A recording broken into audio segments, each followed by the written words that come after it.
देश की राजधानी दिल्ली बनी क्राइम और गैंग वॉर का हॉटस्पॉट। दिल्ली के जाफराबाद में सरेआम चली 45 गोलियां। दो सगे भाइयों को 45 गोलियों से भूनकर उतारा गया मौत के घाट। इंटरनेशनल हथियार गैंग और तस्करों के साथ साथ गैंग वॉर से जुड़ा पूरा मामला। मर्डर के 7 दिन बाद भी दिल्ली पुलिस के हाथ अभी तक खाली।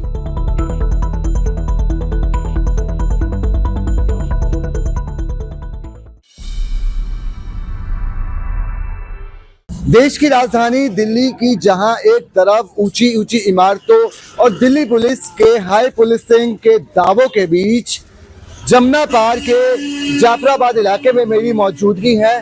सोमवार देर रात यहां 2 युवकों को 45 गोली मारकर मौत के घाट उतार दिया गया।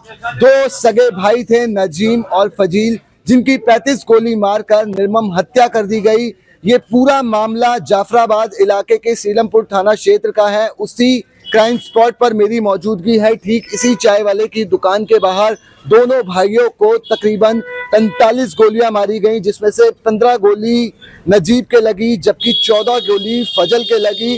11 साढ़े 11 का वक्त था। आमतौर पर इन गलियों में रात को 11:30 बजे भी हल्की फुल्की चहल पहल रहती है, बिल्कुल सन्नाटा नहीं होता। यहीं पर उनके जो कजन भाई है असद, वो यहाँ पर पहले से ही घात लगाए बैठा था और जैसे ही नदीम और फजील यहाँ पर पहुंचे ताबड़तोड़ उन पर गोलियों की बरसात कर दी गई।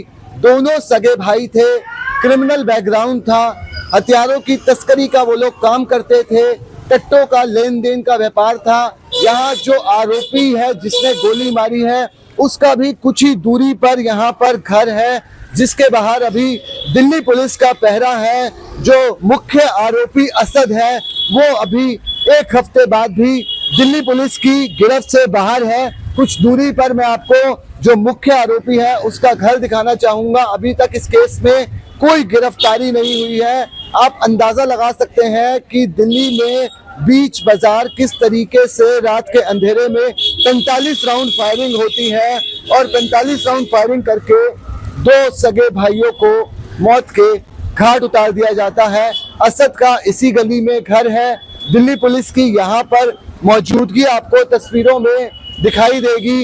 यहाँ पर मैं अपने कैमरामैन नितिन को बोलूंगा आपको पैन करके जो मुख्य आरोपी है असद, उसका घर दिखाए, जहाँ पर अभी भी दिल्ली पुलिस का पहरा लगा हुआ है। सोमवार देर रात की ये वारदात है पूरी, और ये जो पूरी घटना है उसके बारे में अगर मैं आपको बताऊं तो ये जो दोनों भाई थे एक क्रिमिनल बैकग्राउंड से थे।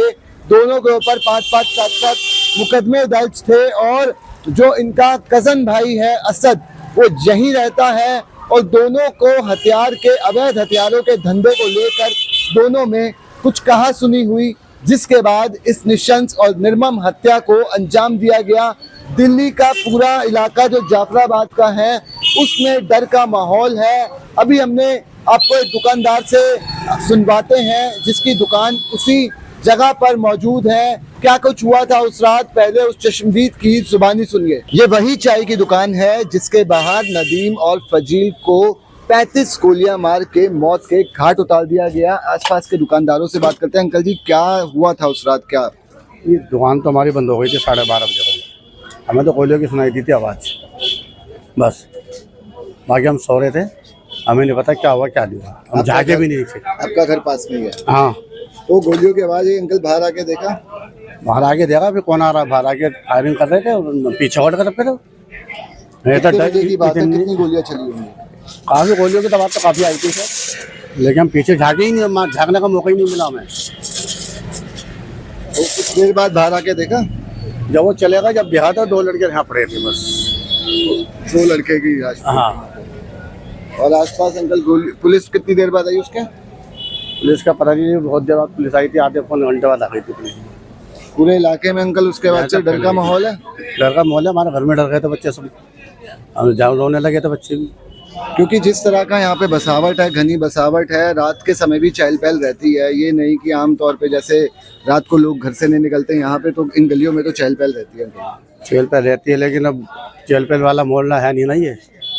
हम तो अपने टाइम पे घर में गुजारा, दुकान बंद करके 12 साढ़े 12 बजे तक हमने दुकान बंद करी, पानी खत्म। नदीम और फजील की जो साजिद से कहा सुनी हुई उसके पीछे की भी आपको वजह साफ कर देते हैं। साजिद की इनसे कहा सुनी इस वजह से हुई क्योंकि नदीम और फजील को कुछ समय पहले ही दिल्ली पुलिस की स्पेशल ब्रांच ने पूछताछ के लिए बुलाया था और जो असद है उसको यही शक था कि उनके अवैध हथियार के धंधे की मुखबरी इन दोनों भाइयों के द्वारा की गई, जिसके बाद इस पूरे हत्याकांड को अंजाम दिया गया। फिलहाल जो असद है उसके घर के बाहर दिल्ली पुलिस का पहरा है, लेकिन अभी भी एक हफ्ते बाद भी वो दिल्ली पुलिस की गिरफ्त से दूर है। हाशिम बाबा गैंग के शूटर कबूतर का भी पूरे केस में नाम सामने आ रहा है, जिसको कुछ समय पहले दिल्ली पुलिस ने पकड़ा था, लेकिन वो जमानत पे बाहर आ गया था। और इस पूरे केस में सलीम पिस्टल के रोल को भी काफी अहम बताया जा रहा है, क्योंकि उसी के हथियार के जो सप्लाई के धंधे को ये लोग देख रहे थे। कहां सुनी के बाद पूरे हत्याकांड को अंजाम दिया गया, लेकिन जिस तरीके से दिल्ली की संकरी गली के अंदर 45 गोली चली, उससे पूरा इलाका थर्राया हुआ है। अभी भी इलाके में डर का माहौल है। गली गली में दिल्ली पुलिस का पहरा है और असद और अन्य शूटरों को पकड़ने के लिए लगातार दबिश दी जा रही है।